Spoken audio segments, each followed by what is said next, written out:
Hi everyone, I'm Gwen, I'm Cher. and welcome to The Edge of the Mirror. Hi. Hi! So at Cinecore this week we were talking about healing and what healing looks like. And I thought that was such a powerful topic. We had lots of good conversation, I think. Well, most people in the start of any healing journey have no idea what healing looks like. They have an idea in their head what they want it to look like, but that's usually just the end result, right? Not the process. And working with the people that we've been able to work with, those beautiful souls, it's become quite clear that so many humans do not get what healing is, or suffering even. They say they know, but and emotional intelligence has been wiped out too. So it gets really hard to even understand the concept of healing outside of, well, I have a wound and it scabbed over, or I was drinking, or I was using, and I need to stop. Yeah.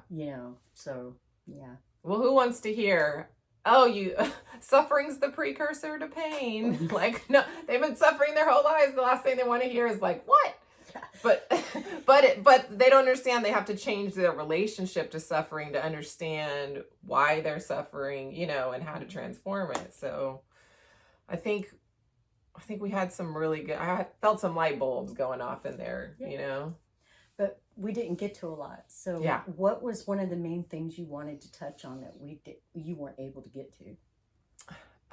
Man, I was just talking about it. We were just talking about it. I was like, the next thing that I wanted to say was we're the worst. This happens all the time to both of us. We call it menopause brain. Or just being us. Or just being us. We're just being us. I can't remember what it is right now. I had so many things I wanted to talk about. Darn it. So divert your attention to another topic for a minute, and maybe it will rise. Okay. Yeah. Well, I guess continue where we were, which is that the suffering being the precursor to pain and transforming it. And who wants to hear that? Mm-hmm. Especially when you're in your addiction, all you're doing is trying to numb yourself so that you can get away from the suffering. And we're like, guess what? You got to give suffering a big old hug. Big old hug. Just let it crawl up into your lap and treat it like a 5-year-old or a 3-year-old. If you had trouble at 5, then you need to go back to the age that you felt comforted being held, right? And unfortunately for some people, there isn't that marker, so we have to kind of create one for them. Yeah. In the present moment. Because how can you know what love looks like if you can't even love yourself because you were never loved. Yeah. You were treated under heavy conditions. Now there's a lot of negativity around, being programmed by your parents or this. And I like to tell people, look, the people who programmed you were programmed. And they were doing the best they knew how. Even if in their heads they had thoughts of better ways to do things, they didn't know how to access that action. Or what it looked like because they grew up in dysfunction. Yeah, so all they knew how to do was hand it over to you. Well, this is all I've ever known. Here you go. So I don't like anymore, because I used to be one of the, shame on them. I don't like to do that anymore because I understand that all humans suffer. And just because we're being programmed, which is it's gaining negative connotations as well. Yeah. Doesn't mean that those people were negative people. Yeah. On purpose. You know what I mean? Yeah. There's a word for that. Don't ask me. Don't ask me. I came up with others. And so when you're contagious. Sorry. My thought just left my head. What was I saying? Well, you've been talking about kind of like generational suffering, I guess. Yeah, the generational suffering of how understanding that just because we are conditioned a certain way to be doesn't mean that we need to hold conditioning in a judgment stance, right? Right. I'm on this thing of removing judgment. That's my thing right now. So you're going to hear an awful lot about it. Yeah. But if we can remove judgment from the idea that these people shouldn't have conditioned us. Right. Or the school system shouldn't have conditioned us, or they did this to us and they did this to us. I rather like radical self-responsibility. Ooh, I love that. And we can talk about that later, but it's kind of like when you grow up and then you have kids and then you like have great compassion for your parents after that. Once you have kids, you're like, oh, is this what I was like? You know, like when I became a single mom and that I realized how hard it is to be a single mom. And I thought back and I'm like, oh, my mom was a single mom of 3 kids and I was a single mom of 1 kid. Mm-hmm. And I lost my shit, you know? And my mom held it together with 3 kids. Like, what a woman, you know? Right. Wow. And I think I've had said more times than I can count, my mom didn't know what to do with me. Yeah. I was something that she didn't expect. And she didn't know what to do with me. So she tried to subvert me, you know, and make it so that she could control me, when she found out was really kind of hard. Well, on the level she thought. But as time goes on, you realize that you were controlled in very subtle ways because you don't do micro actions that you normally would be had you not been controlled. Right. So, but my point was not to judge the controlling, the controller, or the controlled. When we can get to that point where we can do that. Because in the beginning of healing, this is where the point was going. In the beginning of healing, we get there eventually. We get there eventually. I'll circle around. The judgment of suffering, and the judgment of conditioning, and the judgment of self. You can't go up to somebody when they first start healing and say, don't judge your parents. Don't judge the system. Don't judge yourself. You know, just stop judgment. And just like you can't go up to them and say, well, get out of the victim story. I like to point to the fact that they're in victim consciousness. Okay, this is what victim consciousness looks like. Yeah. This is where the story runs. Because it's hard to see what you are when you're so deeply inside of this belief of what you are, right? Yeah. So what does healing look like to you? Ooh, good question.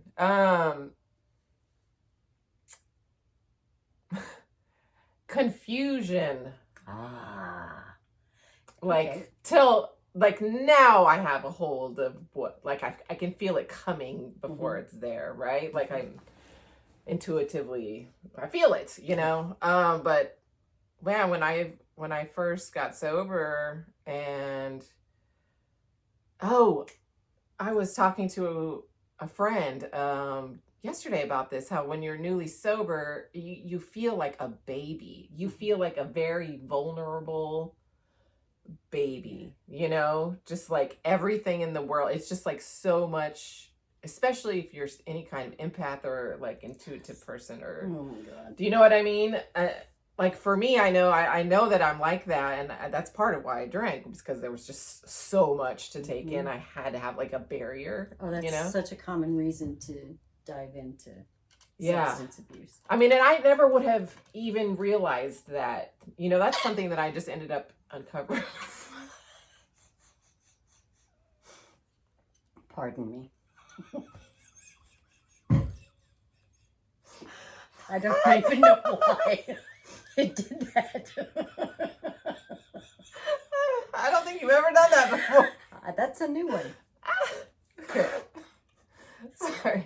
Oh man, no, I'm gonna have to remember where. You see, laughter is really good medicine because it takes you out of your mind. Yeah. Literally. Okay. Feeling like a newborn baby, how everything, you're just, you know, so sensitive. And, you know, part of the reason that you're in the addiction is because you are so scared of, at least for me, I can't talk for everybody, I was so scared of how much I was going to feel after avoiding it for so long. You know, because everything piles up. And that's what keeps people in the addiction or relapsing a lot of the time, is that it's just so overwhelming, you know. So I would say definitely expect that confusion is part of the healing process. You know, you're just trying to find your way out. You don't know how to do this. You're learning how to do this. So it's not like you're just going to be like charging into Right. healing land, you know. It looks a lot more like stumbling down the stairs sometimes. Running into walls. Yeah. You know, but it's kind of like a process of a bunch of things that you're learning how to practice at the same time, right? Like you have to, we talk about you have to have wise understanding, right? You know, but you need the clarity for that, but you also have compassion for yourself, but you have to also be honest about, you know, responsibility, right? You didn't have the ability to respond. Now you're trying to develop that. So it's a lot. Yeah. You know? I like that you use the word confusion because it's another experience that we have as humans that we fight against. We fight against our confusion. We want certainty, right? Yeah. And so I think to a lot of people who are in a healing process, they don't really know what certainty is except the certainty of their suffering, right? So, so you want me to leave what I'm certain of to go into the unknown. Yeah. Yeah. So that's fear-based, you know, and I also, Yeah. Don't judge being fear-based. Fear is part of love. I'm sorry. It's an invitation. It's an initiation. It works. It's part of our makeup. And so when we're in fear response, like I've got to change my life now from what is certain, even if it's caused me damage, to what's uncertain, the unknown. How do I know that's not going to hurt me more than this? Or how do I know, and this was my crux, how do I know that once I get there, I won't lose it? Because I'll discover that maybe I'm not worthy of it, or maybe I can't hang on to it, or maybe I don't trust it, you know? Yeah. And so if I can't trust these things, if I don't know this, why in the hell would I leave this thing that I'm certain about? You know, I might try to manage it better. Yeah. You know, like maybe I won't use for a while, you know? Yeah. And I'll cut back or whatever. Yeah. Back in the day, we called that being a dry drunk, right? Oh, yeah. Oh, man. Yeah. So it's just like I had somebody come by not too long ago asking if he was done with addiction because he'd been sober for 72 days, but he was still doing all these dysfunctional behaviors. And I said, well, I'm not going to talk to you about your addiction to drug abuse without talking to you about the dysfunctional patterns outside of your use, because they go hand in hand. Yeah. So, and I said, no, I wouldn't consider you sober and free of addiction just because you didn't use for 72 days, because you still have this volcano of pain and suffering underneath there. And all you're doing is tamping it down with all these other dysfunctional behaviors. And he was quite upset. He was like, yeah, but you know, I just relapsed yesterday, but I went 72 days. And I said, well, now wait a minute. Yeah. You're asking me if you beat addiction, knowing you just used dysfunctional behavior, right? Yeah. So healing to me has a lot to do with recognizing our dysfunctional behavior, because it's the dysfunctional behavior that is prolonging, exasperating, and recycling the traumas that were handed to us. Yeah. Right? Absolutely. So if you're fooling yourself, which that kind of language does, you know, well, am I sober because I haven't used except I used yesterday? Am I, you know, I'm not doing this one dysfunctional behavior, but I'm doing all these others, or I'm not having dysfunctional thoughts about this stuff, but I'm having about that stuff. So am I healed? Am I healed from that? Am I, you know, it becomes this territory, right? Yeah. That we have to kind of help each other navigate, because there are some great teachers out there, fantastic teachers out there, but these days it takes a community and not a hierarchy to heal. Yeah. That's my honest truth. Well, I feel like that's why it works at Synecores, because you and I aren't going in there as like, here's all the things we know. Blah, blah, This blah. is what It's you like, need. it's just a bunch of humans sitting together trying to figure life out. There's no, Yeah. It's not a class. Yeah. Yeah. It is a sangha. Yeah. Oh, I love that so much. And I love that you wrap it around, the word dysfunctional instead of, because that takes the shame out of it, I think, the sin, or the, you know what I mean? It's not the stigma. Yeah. And there's not judgment in that word. Yeah. Right? I don't think, anyway. There's more compassion for dysfunctional than there is for addict. Yeah. Yeah. I also like to bring in the physiology, because people think it's just their character. Well, you develop a character how? Through repetitive patterns and thought processes. If you're angry all the time long enough, it becomes part of your character. People will describe you as an angry person. Yeah. Oh yeah, that's angry Sarah or angry Rob, or they're angry all the time. Yeah. So. Or they're sad, or they're Yeah. We all know. Yeah, we all know who those people are. Yeah. We're I know always what talking people said about ourselves. me. I know what people said about me. Gwen is losing it. Yeah, it's really good to be intuitive when you can hear people talk about you. Yeah. Yeah. It's a good mirror, because we haven't mentioned the mirror yet. Oh my gosh, it's everywhere. And so much. Ever since we started talking about creating this and naming it Edge of the Mirror, it's everywhere. Everywhere. And can I divulge what our friend first thought of when she heard the name? Yeah. We have a friend that hopefully will be with us on several of these. I'm sure she will. These little whatever these are. And Gwen told her that, it's your story, you tell it. Oh, she was like, "What are y'all calling the podcast?" And I was like, "Edge of the Mirror." And she said, "Oh, that makes me think of cocaine." And we hadn't thought of that. And I ran with it and said, well, all cocaine made me want to do is sit on the edge of the mirror. Yeah. I was not a cocaine fan at all.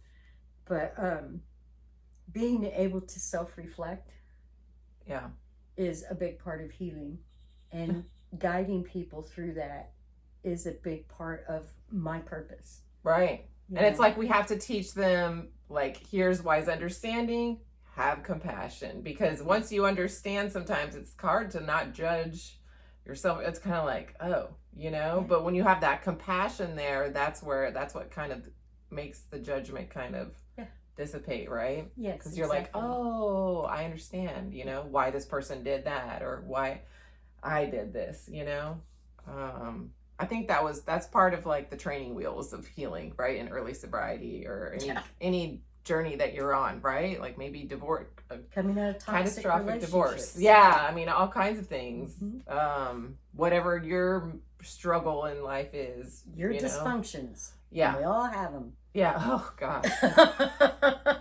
And then also healing looks like, to me, is like you kind of start to have a wider view, right? And like as you heal, your view expands, so you have more you have more understanding, more compassion, more right? Yes. And it's like your field just kind of like you expand. Yeah. You expand. I'm going to talk about my son for a second. Ooh, yeah. Okay. Because one of the things that turned him around, and this is recent, I'm not going to talk too much because it's, my son. Yeah. But this one particular thing just made me over the moon for him.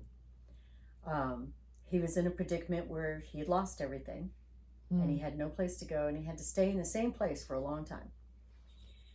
And remember the story that I told you about that hostage that walked in a circle in a 4x4 room? Oh, yeah. That's basically what he did. Except he did it in a bunk, and he meditated and ommed and prayed for hours. And he would get himself, he'd feel himself elevate. He goes, I would feel high, but I knew I wasn't high. I said, no, you raised the frequency of self realization, your awareness of who you are. And it's really stepping out of the negative ego, isn't it? Yeah. The negative ego is the one that's like, you're never gonna make it. In the Ren song, it's the negative and the positive ego fighting with each other, communicating with each other. And when we can get ourselves to this place, even if it's by accident, right? Of, oh, this is what real clarity feels like. Yes. And it's a relief. For me, when I get that clarity, it is so relieving. I'm like, oh, it's just like such a burden, lifted instantly, pretty much. Yes. You're like, oh, I don't have to carry that around anymore. Like, you know? This isn't important. Yeah. Yeah. This was my mother's bag. Why am I carrying it? And it literally feels like a layer is like whoosh, just kind of sliced off. Yep. Yeah. My mentor told me many, many, many years ago, when I was sitting on his porch crying in a heap. And I remember saying, when is this gonna be done? And Keith looked at me with a twinkle in his eye and he said, if I had told you what it would take in the beginning of this, you would have never started it. And I found that to be very, very true. Yeah. Because if you're told in the beginning, same thing happened with my therapist when I asked her how long would it take. She said, 5 years. And I was like, what? 5 years? I can't do this for 5 years. And she said, I beg to differ with you. You've been doing this for 20 Exactly. years. I know. And I think that's something we also try to get across them. And you're going to suffer no matter what. You might as well suffer on the way to healing. And all it is like, you got to be willing to just shift your perspective about stuff, Like, and what have you been saying about suffering? That it's the precursor to healing, right? And growth and enlightenment. And growth, and presence. And all of that. Because it's just the other side, right? I mean, everything's always like... It's all one thing. Yeah. Diversified by thought. Yeah. Yeah? So if it's all one thing, diversified by thought. And by the way, I'm amazed at them out there at my God, for getting some of the shit I say. I mean, even some of the stuff that they're saying though is so profound. I mean, they're there. They get it. The clarity is it's like there. You can feel the light bulbs go off. Like, oh, because that's what it feels like, right? It's just like a thing, and other people can do that. Like I was talking with my best friend, and we were talking about dating. I think I talked to you about this, about how, like, she and I have just been feeling the struggle with dating. We're like, God, it's tough out there, and it just is not going well for either of us. And we're like, what's the deal? Because I feel like we're like good, like partners or whatever. Like we're doing the work, and we're all like, what is going on? And she was like, I think part of the problem is that we're capital D dating. Like we're still trying to date to find a husband and a father for our kids and a provider for us. The old self, the old ways. Yes. And like we're like, I just turned 50. Like I don't need someone to help me raise kids. I don't need someone to provide for me. I can do this for myself. My daughter's grown.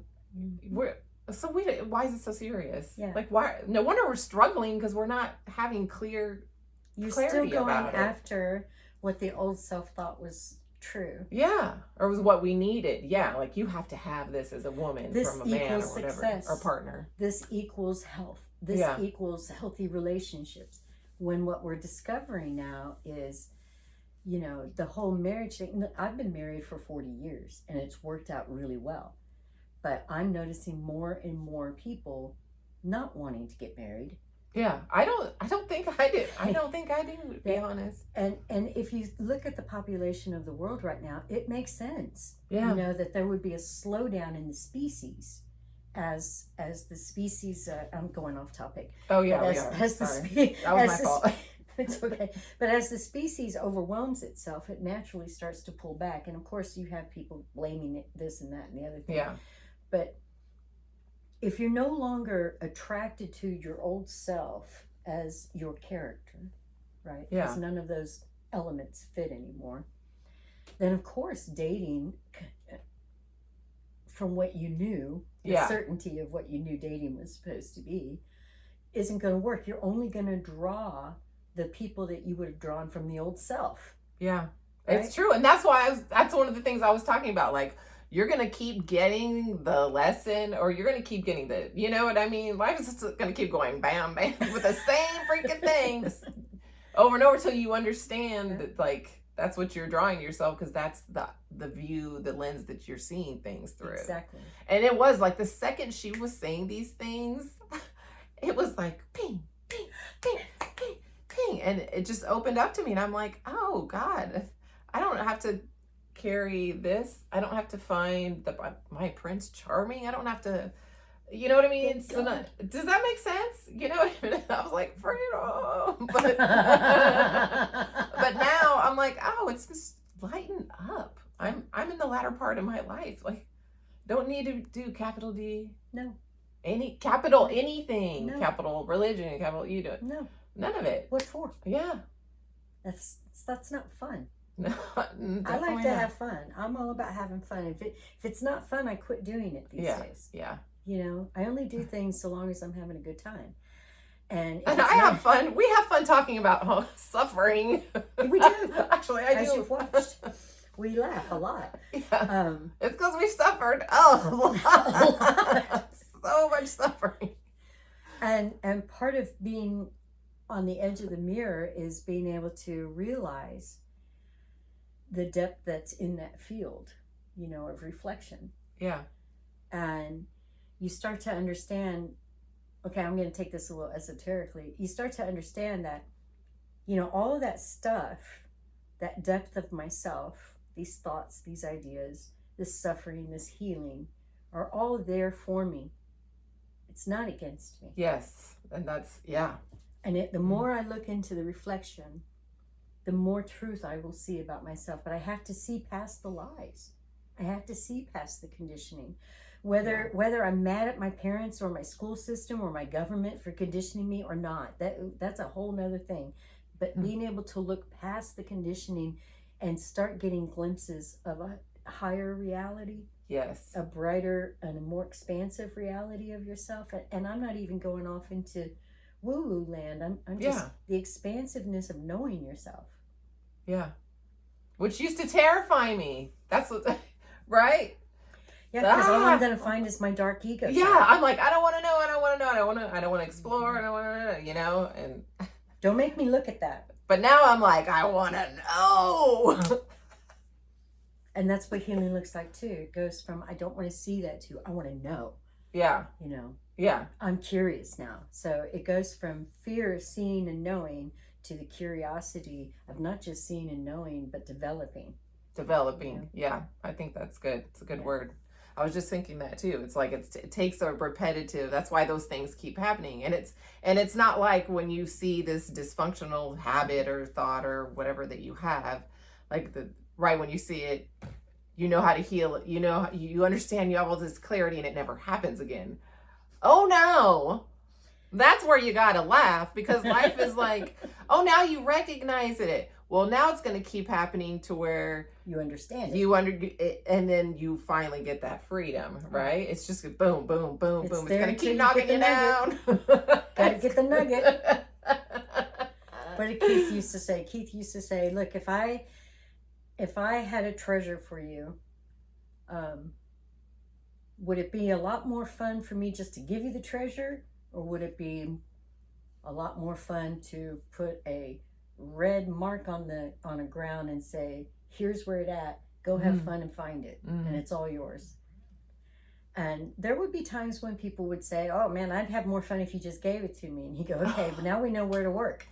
Well, that's what they were saying. We were talking about Cinecore, I don't know if it was this week or last week, but they were like, can't you know, they wanted the quick fix. Hypnosis. The hypnosis, that's what it was. That's right. We talked about that last episode.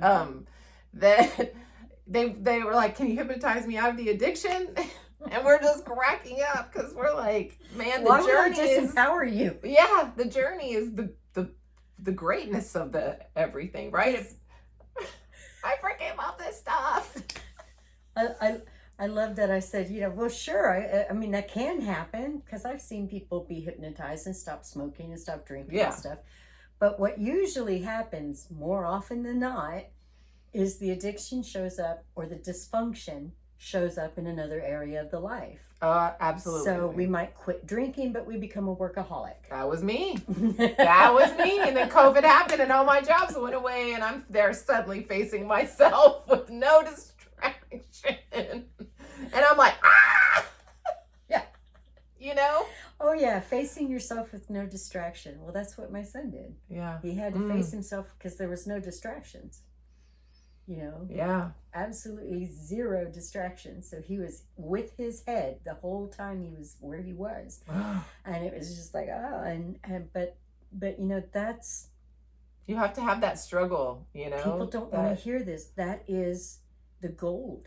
That is the alchemy. It's an alchemizing thing. Now, I have been trained. My digestive system started going back again. I have been trained that there's the hard bus, the easy bus, and the magic bus. Right? The hard bus is what everybody does day in, day out, trying to live or get rid of dysfunction. Yeah, the struggle. The struggle. And you know, and you can stay on and you can work it out that way, but it takes a really long time and it creates more pain and suffering in the process. Then there's the easy bus, the processing bus, the inquiry bus, where you sit down and look into the mirror, you know? Yeah. And say, what is my reflection really telling me? And I think that's an important process. I personally didn't want to go from the hard bus to the magic bus instantaneously because I wanted the experience of the easy bus. Yeah. Not everybody does, but I did. And I found so much richness in the easy bus, in the looking within and the reflecting on not just my behavior, but my character, you know? And I don't mean you know, well, is she a good person? I don't mean that character. I mean, the girl that thought she was Cher, the woman that thought she was a minister, you know, and I'm not denying myself these things, but the looking at it was, you know, there was a lot of negative ego in everything. Yeah. Right? Yeah. And I did not want to see the negative ego to its full extent. Right? Yeah. It becomes a monster. I saw this great video about what it looks like to face your demons. Your inner, you know, demons, right? And it was a picture of this girl in a hallway with like a monster looking thing at the end of it. Did I show this to you? I don't remember. Okay, so there's a monster at the end of the hallway and she's looking at it and her eyes are wide and it's coming closer to her, walking very close to her, and it looks scary, but you can tell that it's very, very sad. It's carrying sadness. And she opens her arms up to it, and she brings it in and she starts hugging it, and it turns into her wounded child. It was never a demon. It was a part of the self that thought it had to do that to survive. Yeah. You know, and it got outcast because of it. It got pushed out because of it. It was oppressed. It was told it was bad. It was told it was mean. It was told it was this and this and this. Nobody until that moment ever said, no, you're love. This isn't what you are. Yeah. You're actually love. These are things you've been doing because you didn't know who you were. Yeah. You know. And then there's the magic bus, which is my favorite now. But I have discovered that I can't teach this to novices real easily because they can't. What's that word now? They can't grok it. Yeah, yeah. I'm trying They're not there to yet. learn new lingo. They can't grasp it. And so what you have to do is you have to start out just having them invite that aspect into their lap. You know, just like that guy. There was a guy out at Synacor. There's been more than one person out at Synacor when we've done certain exercises where they come up crying afterwards because they didn't know that they could do that. Yeah. I mean, that happens a lot. Yeah. They're like, that was the medicine I needed. Yeah. know? And it's like, but that's the medicine we all need. Yeah. We all need to realize that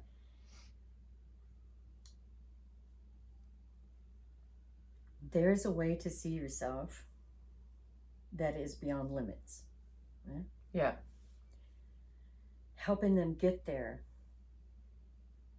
is an honor and a privilege, first of all. And I don't take any of it lightly. Why would I? It'd stop being fun then. It's why we're here. I mean, honestly, everything else is, I mean, not everything else. I don't mean everything else, but yeah, that's but point of what it's purpose about. is so foundational. Yeah. Right.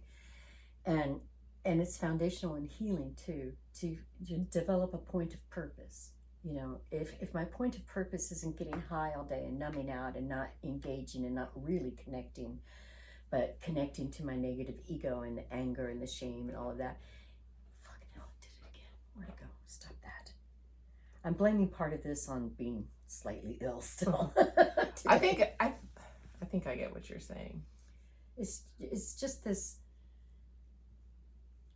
I'm going to switch it over to, it's just this constant release of the negative self, we've learned to call it the shadow self.